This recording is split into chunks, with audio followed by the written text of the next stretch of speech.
Welcome back into the Lawyer's Lounge. And today, I want to talk about belief. Belief in yourself, belief in the situation, even when it doesn't look like it's going to work out in your favor. And I want to use myself as an example, not for any kind of vanity's sake or gloating, but to show you the pitfalls that came before the true success that's able to change people's lives today. It started in high school, at North Augusta High School. My senior year, I was highly ranked as a defensive back, and everything seemed to be going according to plan. I was getting college attention, I was going on recruiting visits, and I was ranked pretty highly in the state of South Carolina as a cornerback. And on one fateful September day, at practice, my senior year, I caught a pass. I didn't even play offense, but I played a little bit of both ways. And on this practice day, I was reaching for a few more yards, trying to get that first down, because I had always been taught to do my best to try to fight. And as fighting would go in football, sometimes you have to stretch your body out. Sometimes you have to do things that are painful to get that extra yard. And when I stretched my arm out, I braced my fall. A teammate fell on top of me. I didn't notice anything was wrong. Maybe it was the shock of the moment. Maybe it was the adrenaline pumping through my body at that time. 17-year-old kid with my whole future in front of me. I got up and I saw that my arm was disfigured. My right arm, that still to this day, 25 years later, has screws, 12 of them, plates, 2 of them, rods, 2 of them, in my arm. So I got up, I saw that my arm was dangling, disfigured, totally shocked. All I could remember is my coach telling me, sit down, Keith, sit down. And within 30 minutes time, I was at the hospital, looking at my parents' face as they were in shock and disbelief like everyone was. After emergency surgery, the doctor told me the news that I would never forget, that my senior year was over, that it was going to take 8 to 12 weeks of recovery, the cast on my arm. At that point in time, I had 4 interceptions in 4 games. I was on my way, or so I thought, to big-time college football. I had to accept what I didn't believe and didn't want to accept. And that was that there was another path for me. For the first time in my life, something that I love had been taken away from me. I had to believe in myself. I saw guys who I had, quite frankly, outperformed at camps and in games get notoriety to all-star games and get scholarships that I thought I deserved. The school stopped calling. I sank into a deep depression, a depression that, looking back on it, was very dangerous. I went into a valley. I didn't know why this had happened to me. It didn't seem fair. But luckily, I had people around me who uplifted me, who told me that this was part of some kind of plan. I didn't really believe that, nor did I want to hear that. I just wanted to play in the SEC. Thankfully, Furman University continued to recruit me, along with a few other smaller schools that originally I had no interest in going to. I took a visit to Furman. They offered me a scholarship when I had a cast on my arm. That meant something to me. I committed to Furman. I honored my commitment. And I began my journey as a college athlete. And I'll be honest, this is no story where I come in and I start immediately. Not at all. I came in, I was low man on the totem pole. I had to earn my keep. I redshirted that first year. And if you ever know anything about redshirting just means that you practice with the team, but you don't play in the games. And at that time, you didn't even dress out with the team. So that was humbling. You're sitting in the stands with your parents as your teammates that you practice with all week are out there making plays. I eventually got on the field my second year as a redshirt freshman, and I started to play, and I started to regain my love for the game of football. But something was different. See, I knew that an opportunity has a window that closes because I had been shown that. And I knew that if I ever got an opportunity to do something with my life, whether it's on the football field or off the football field, that I was going to seize it. I was going to try to believe in myself. But the belief that I had was not crystal clear. I started, and then I lost my position my fourth year at Furman. I lost it because I got hurt. I got a concussion in preseason camp. And as fate would have it, I didn't stay out long. I only missed maybe 2 or 3 days of practice. Nowadays, that would be a cardinal sin. They wouldn't even let me back on the field. But this was back in 2004.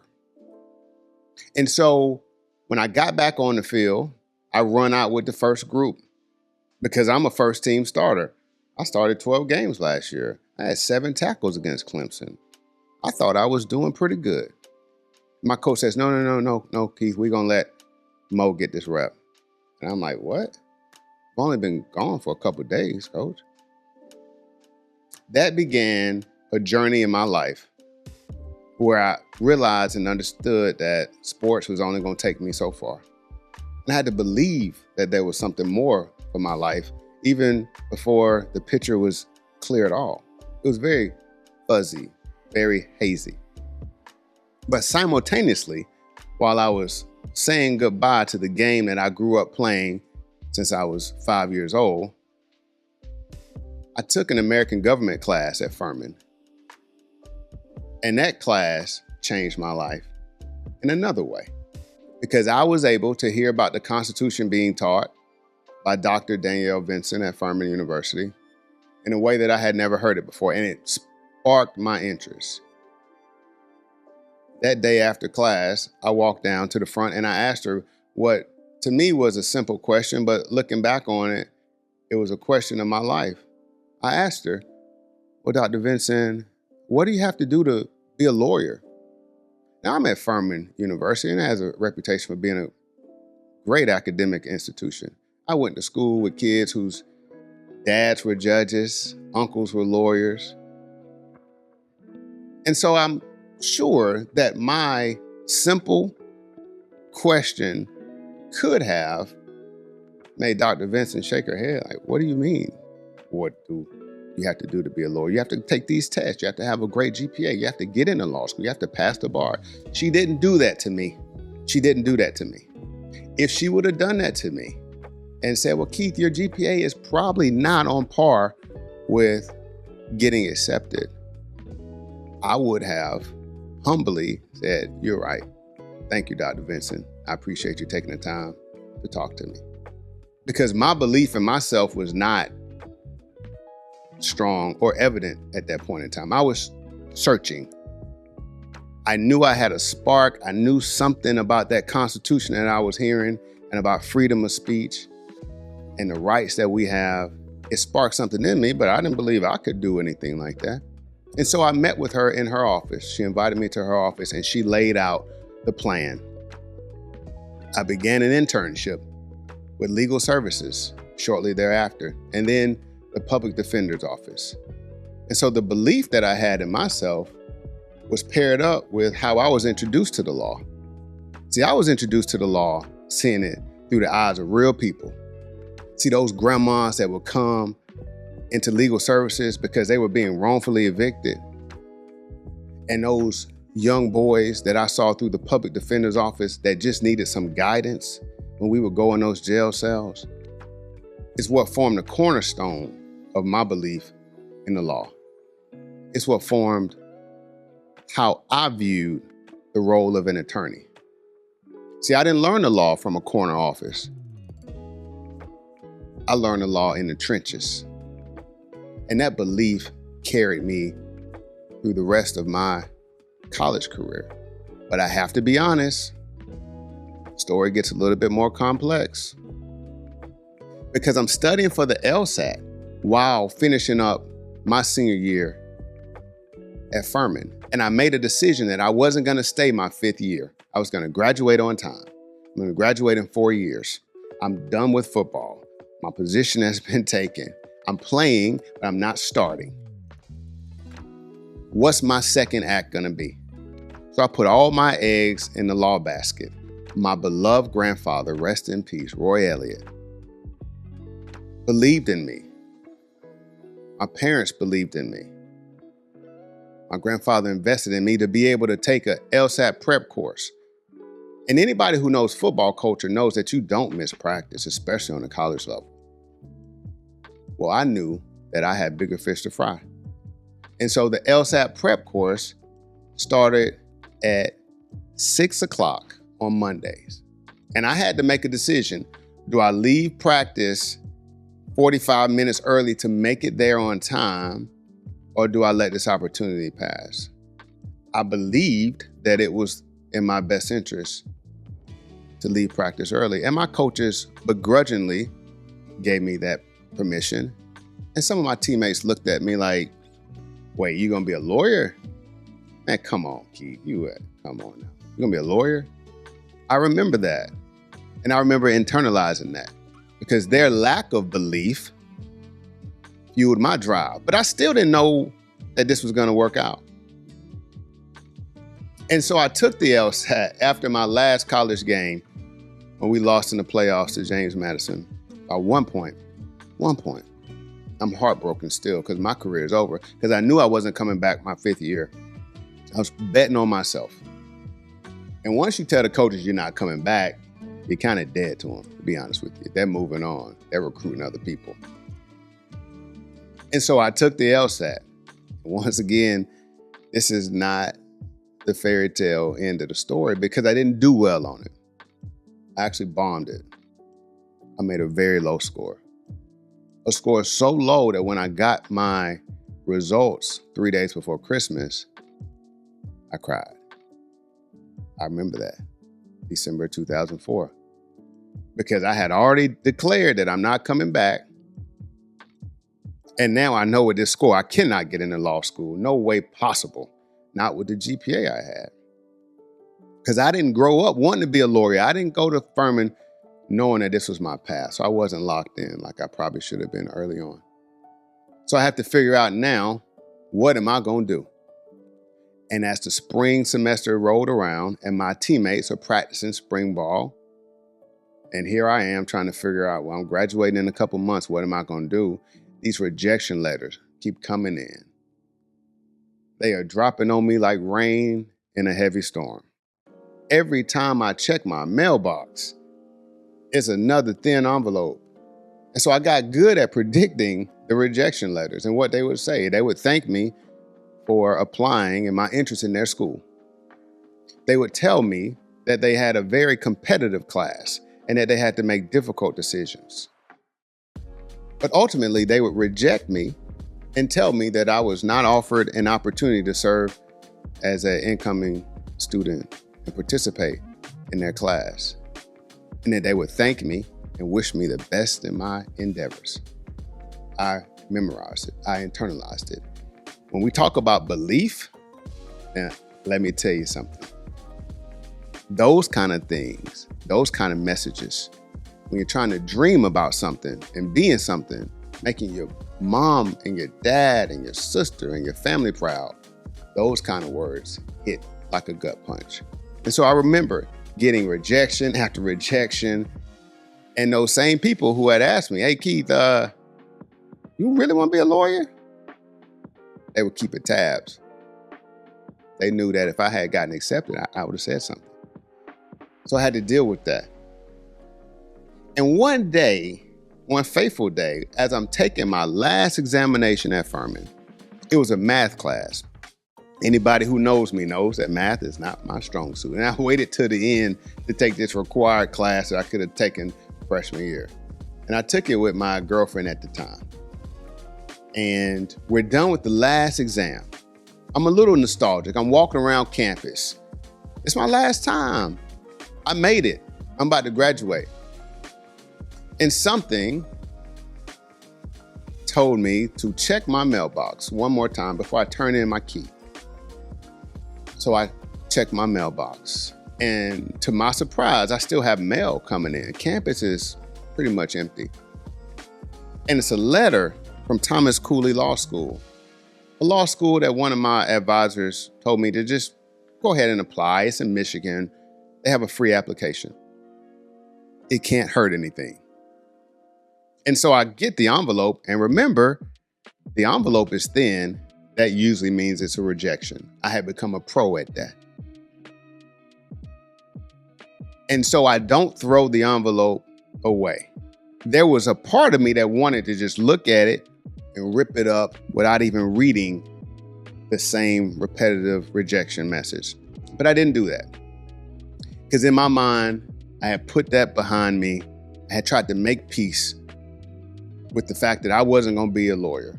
That I tried, I gave it my all, I walked away from the game of football, but I was going to be fine. I had gotten a job up in Richmond, Virginia, working on a campaign, going door to door with other recent college graduates. So I opened the letter, and the letter wasn't a rejection, to my surprise. I looked at my girlfriend, and she looked at me. She said, what did it say? What did it say? It gave me an opportunity for a tryout. Yes, I had a law school tryout. They would send me materials if I accepted it. I would study, and I would take a test after a week of examination on campus. And they would determine whether I would be accepted as a provisional student, a probationary student. I saw it. I kept the letter. To this day, 20 plus years later, I cannot tell you why I kept that letter. I had an apartment packed up, ready to get on a U-Haul and drive to Virginia in a couple of days after graduation, but I kept that letter. Maybe I kept that letter because I did have a belief that at least somebody said that I may have a chance to be able to do this. Maybe that was it. It didn't get lost in boxes. It didn't get thrown away, but I kept it, and it made that journey with me. And so I graduated and everything was fine. And I started this campaign job, and it's not for me.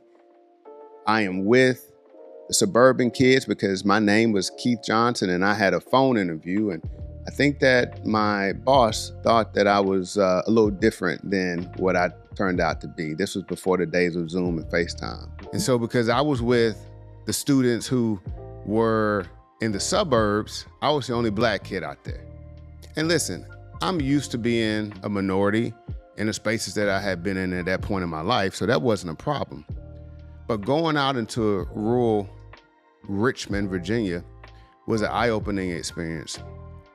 My job was to hand out flyers, talk about the candidate, and move on. I had a certain amount of houses that I was supposed to go to. But I faced a lot of adversity.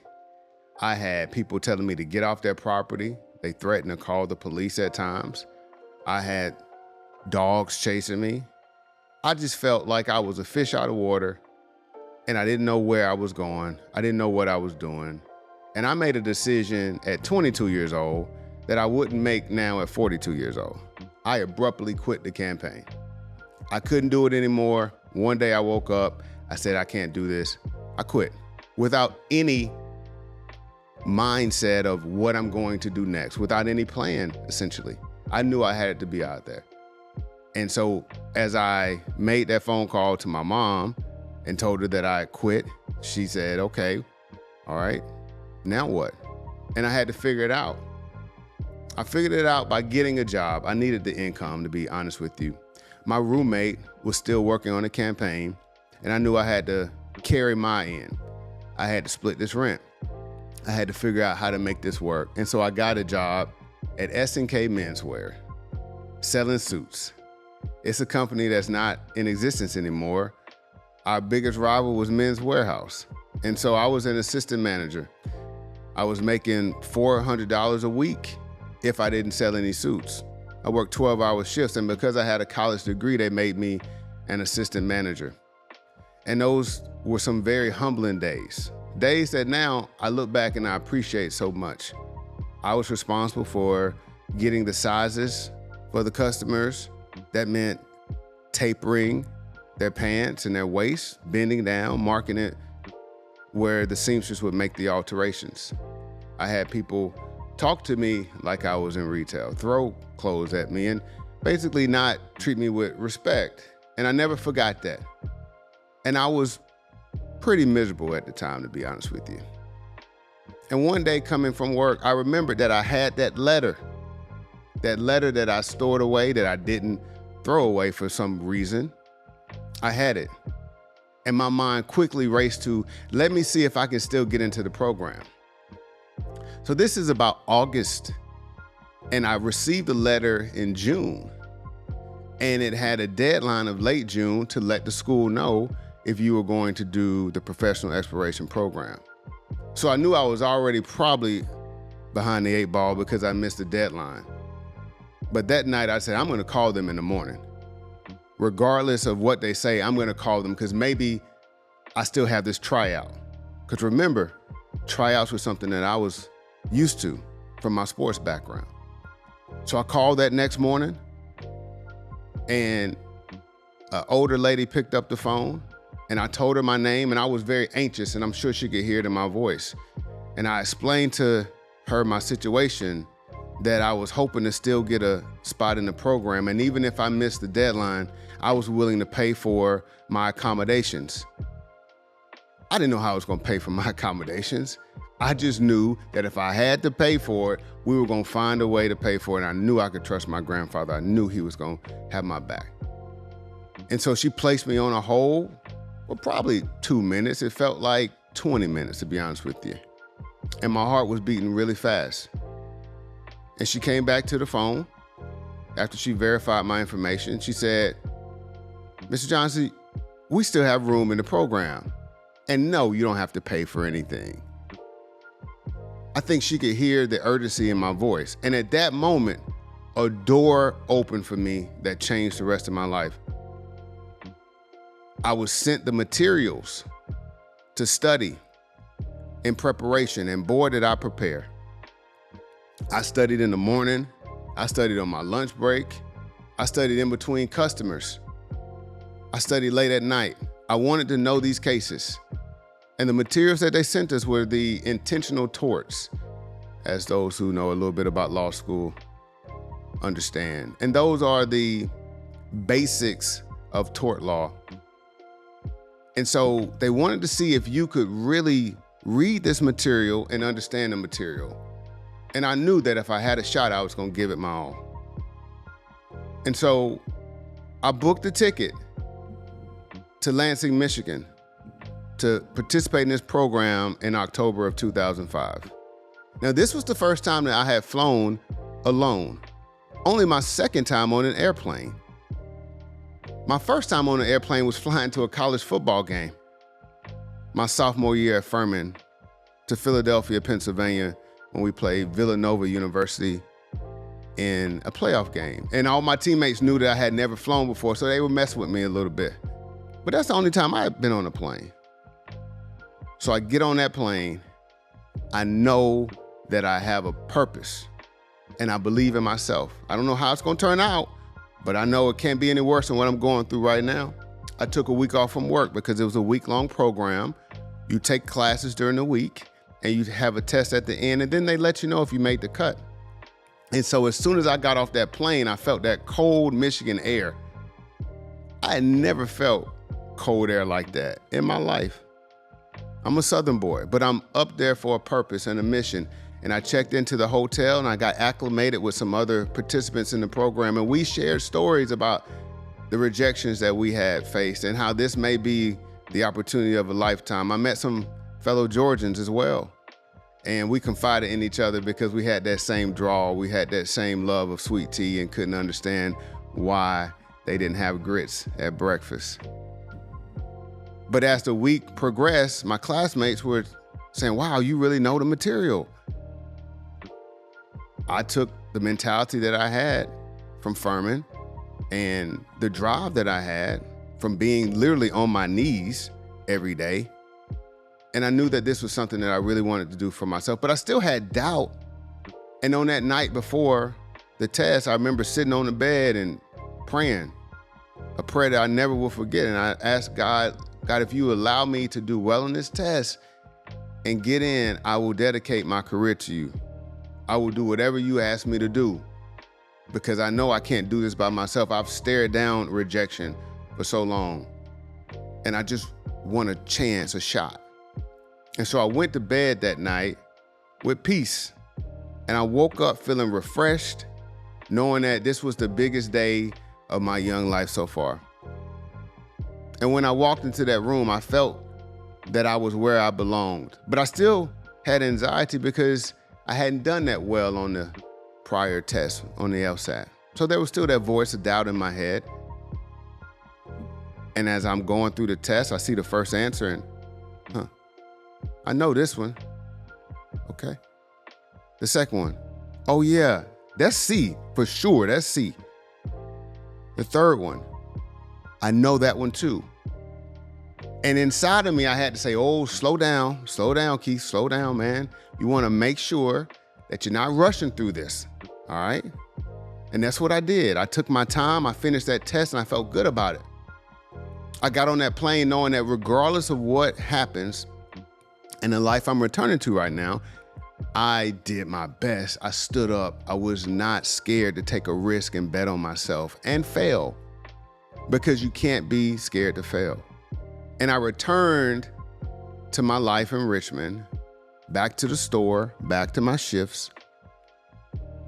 And my manager at the time, Eric White's his name, I hope he's listening. He was someone who didn't like the fact that I took a week off from work. He was one of those people who would have been like a few of my teammates who said, lawyer, come on, Keith, come on. All right, stay in sales and you'll be okay. Just keep working hard. Maybe you'll have your own store one day. And so when I got back, he had so many snide, sly, as the kids would say, shade remarks. He said I was up there playing lawyer for the past week while the store needed my help. And on one day, within a week of me coming back, I was in the break room and he called me out of my name. He disrespected me in a way that I never will stand for. And I stood up and I told him, you will see me one day, promise. And I will be able to buy every suit in this store if I want to. I had tears in my eyes because the way he talked to me, and I had been beat down for so long. The past 6 months have been really tough. I'm still only 22 years old.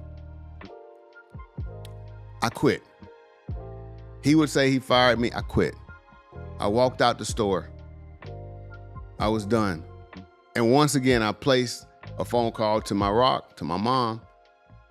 Now I've quit 2 jobs.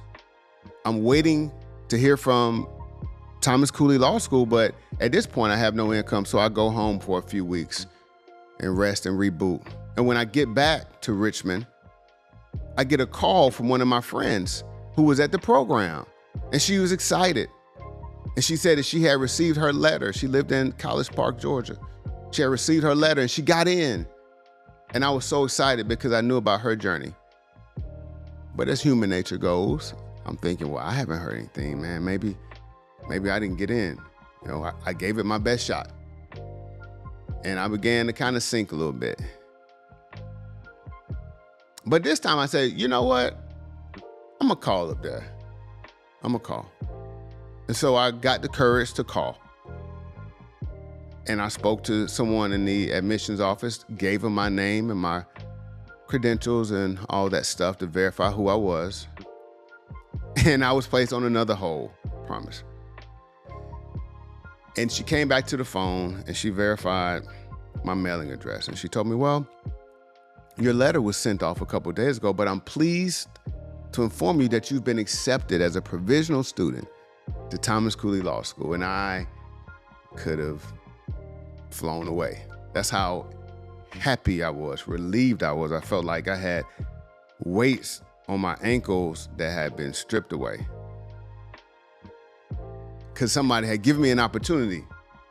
I didn't care that I was going to be a provisional student, as I was, because I had to go in through the back door. So I got into what I would later know was a tier 4 school, which in the legal circles and the elite circles would be a school that people would look down on. I didn't care. I didn't care about a ranking. Somebody was going to give me an opportunity to study law and get a accredited law degree. That's all I needed, was a door to be cracked, because I was going to bust through it. That was my mentality. And so I called my mother, and we rejoiced because we had done something. And I say we, because it was a family effort. And then I called my beloved grandfather, and I let him know, and my grandmother too. And it was a moment that they probably couldn't envision growing up in rural South Carolina, that their grandson was going to get a chance to study law up north. And so I prepared for that move to Michigan. My granddad helped me with the expenses, and I packed up a U-Haul and I drove from Richmond, Virginia to Lansing, Michigan. And that was a long drive, a snowy drive, because I started law school in January of 2006. And when I got there, I had one mission, that's to get a law degree. I really wasn't interested in going out. I really wasn't interested in really socializing a lot, because keep in mind, I could only take 3 classes. I couldn't take a full load because I had to prove myself, and I was just fine with that. It created a chip on my shoulder that I actually still carry today when I walk into the courtrooms. And so that first semester at Thomas Cooley was a trying period. I saw snow like I had never seen before. I was a fish out of water, but I knew that I was there to study the law.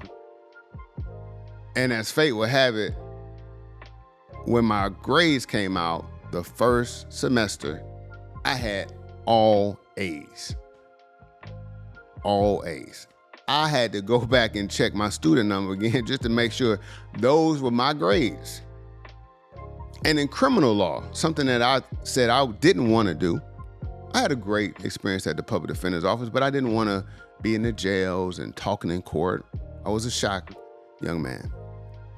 But in criminal law, I got the highest score in the class, over 100 kids, smart kids, the highest raw score. And I got an award for it, the Blue Book Award. I went full circle from getting in the back door to being the highest in the class. Now, how does that happen?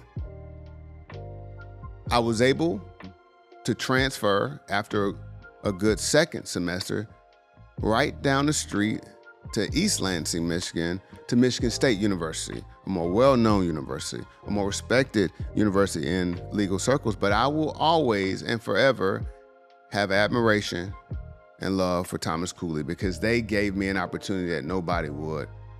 And so with that opportunity, I ran with it, and I went to Michigan State, and it was a new level. It was a new opportunity, but there were kids there who didn't have to take the side route, who wanted to know where I was from and remarked on my Southern drawl. And I had to have confidence in myself to speak out in class and to talk about things that might be uncomfortable. We talked about racial issues. And at the school at the time, the broader university at the time had 60,000 students. The law school had about 1,000.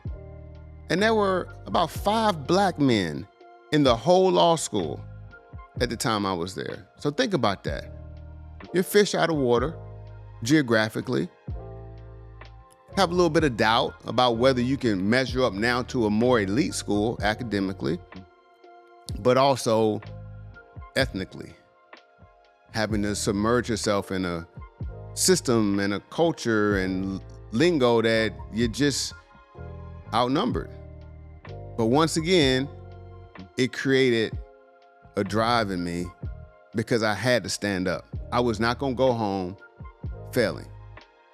And so those 3 years in Michigan were a wilderness for me.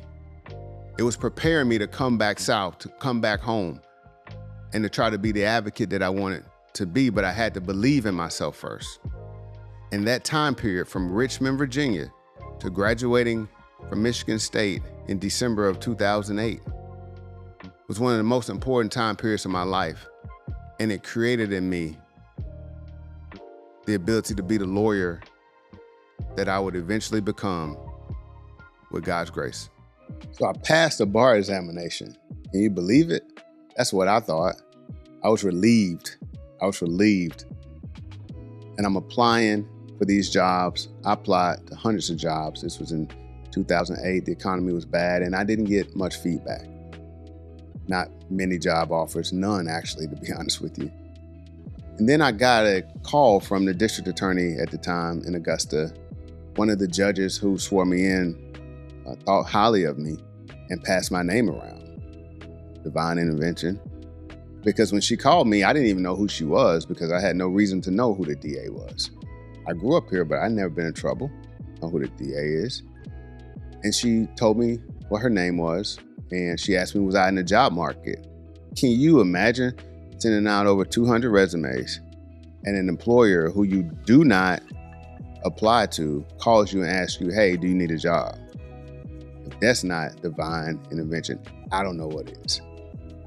And so I said, oh, yes, I do. I'm looking for a job. I'm living in my mama's house. And so we do a job interview. I get the job.